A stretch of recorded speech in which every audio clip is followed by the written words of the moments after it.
Hey, what is going on, guys? It is Young here, and today I'm back with another Fortnite video. And in today's video, I'm going to be giving you guys some tips and tricks on how to win more in solos. And if you guys want to start winning a lot more games, get your higher win percentage, I'm going to be going through everything in this video. And as well, I'm going to be commentating over this gameplay and really breaking it down step by step and exactly what I was able to do and how I was able to drop 28 kills in this game and come out with the win here playing solo squads. And before we get into the video, I have a V-Buck giveaway. If you guys want a chance to win some free V-Bucks, all you need to do is to drop a like on this video, make sure you guys subscribe to the channel, turn on my notifications, and as well leave a comment down below of your Xbox gamer tag, your PSN gamer tag, or Epic account. And as well, make sure you guys have me added and supported as a creator. All you need to do this is go over to the item shop, hit X, go to support a creator, and then type in my code, and my code is Young Humor.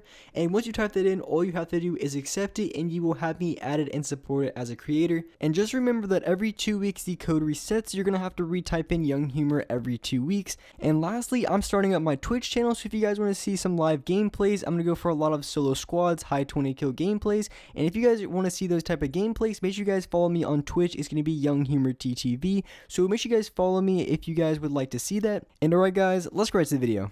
Alright, so like I said at the beginning, I did drop 28 kills in this gameplay playing solo versus squads. So overall, this is one of my highest kill gameplays here for Season 8. My highest so far is 30, and I've also had a few 27s, 26s, and quite a few 25s.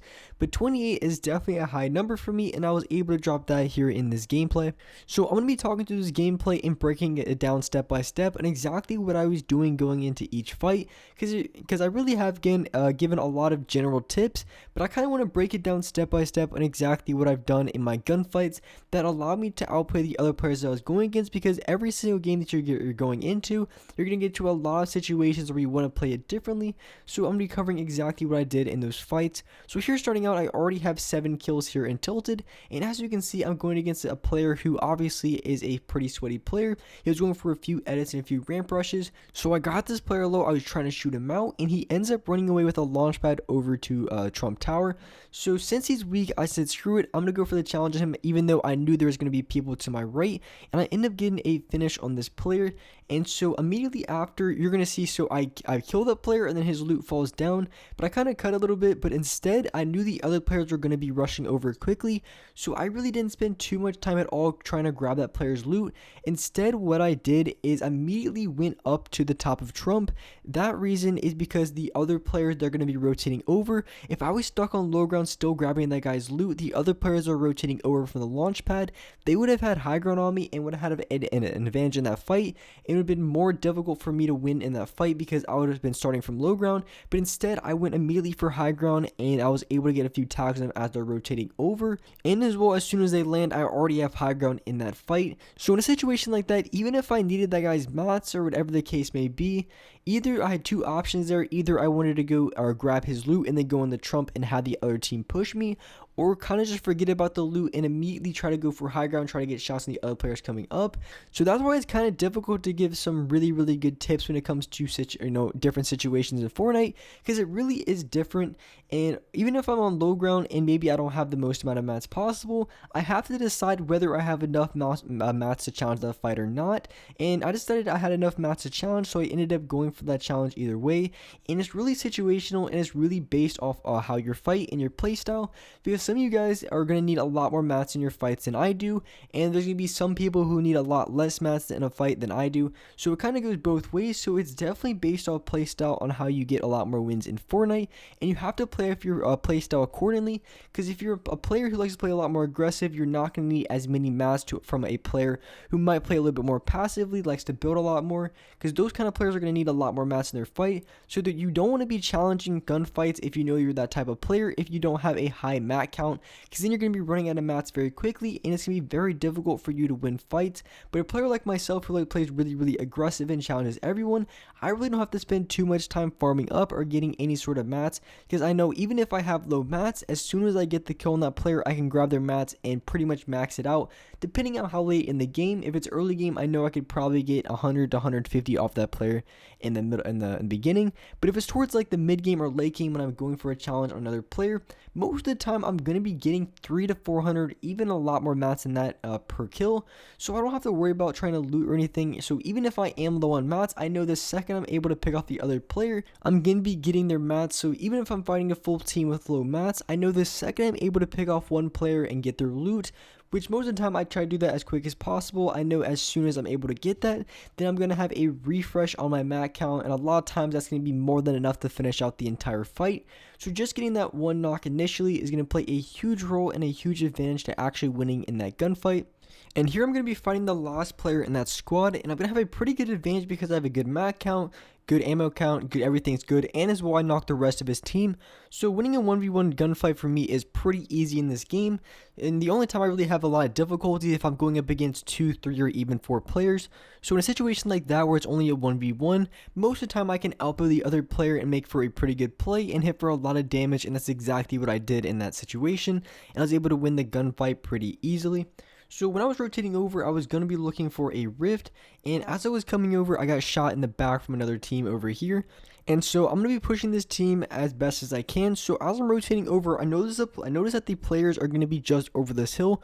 So I'm not going to build right away. I'm going to try to get just over the hill and try to get as many shots on the other player as I can without them knowing that I'm there. And that's exactly what I was doing. I was able to finish off that player before he even noticed I was even behind him, and was able to get a really good finish and get the knock pretty easily. So now I'm rushing over, but I'm building above me a little bit because there was a guy in the back trying to snipe at me. And also another good way to prevent from getting sniped as well when you're rotating over, if you build with floors and pyramids, because when you put the pyramids down, it protects pretty much half your body. So even if you're rotating over the exact same way, just putting that pyramid might make it a little bit more difficult, or at least cover over a little bit more of your body. So if someone tries to snipe you, it's going to be a little bit more difficult for them to get shots on you, or that could go with even the AR, SMG, whatever the case may be. Just doing something like that when you're rotating over could be very, very helpful. So now as I'm challenging this gunfight, it's going to be a pretty easy fight to win, but there's going to be a team that's on top of the hill to my top right or top left. It's going to be west on top of that hill, and I rotated over from the back right side because if I rotated from the left side to go in front of the builds, I was going to get shot from the team on the hill, no doubt. So I came from the back side on the right because I know if I challenge the player from that angle, then I wasn't going to be able to get shot from the team that's going to be above the hill. So just challenging something like that from a better angle set me up for a pretty easy gunfight when it could have been a lot harder, because if I got shot from the team on the hill while I was fighting the player below, instead the player on the below hit me for maybe 100 damage, I would have got caught in a pretty bad spot that I didn't want to be in. But instead, since I challenged from a better angle, it made me for a lot easier gunfight to win, and I didn't have any difficulty at all finishing off that player. So as you can see, I didn't build up just enough. I was initially just going to try to get up on the hill, and then I missed the side on that too. As you can see, I was pretty mad about that. I really wanted to get on top of the hill to challenge that team. And so I noticed the zone was coming in a minute and a half, and it would take me a lot of math and a lot of time to get up the hill. So I said, screw it, I'm just going to sit back a little bit. They have to come off the hill from the zone. If the zone would have been on top of that hill, then I would have for sure 10 times out of 10 pushed up on the hill. But instead, since I knew the zone was going to be coming in, I just let them come to me. I really didn't worry about it too much. I didn't stress. I just waited for them to come to me. So I'm making sure my mat count is high, because when I was looking at the team, they just seemed like a bunch of sprayers, in which the case they were. I'm pretty sure one of them had an RPG that was just unloading their shots, and as well I think at least two of them had a sniper rifle. So right now I'm just sitting on low. I'm making sure that they can't get an angle on me, and the reason I'm not building behind me because I know the last 3 guys are in front of me, so I don't have to worry about wasting any mats building behind me. And if they start spraying really bad, I can make for a pretty easy trip, to back off. I don't have to edit through anything and cost me a little bit more time on that. So just making it easier for myself is definitely going to be a positive thing and a helpful thing, just in case, they spray me with everything they have, RPGs, scars, or whatever the case may be.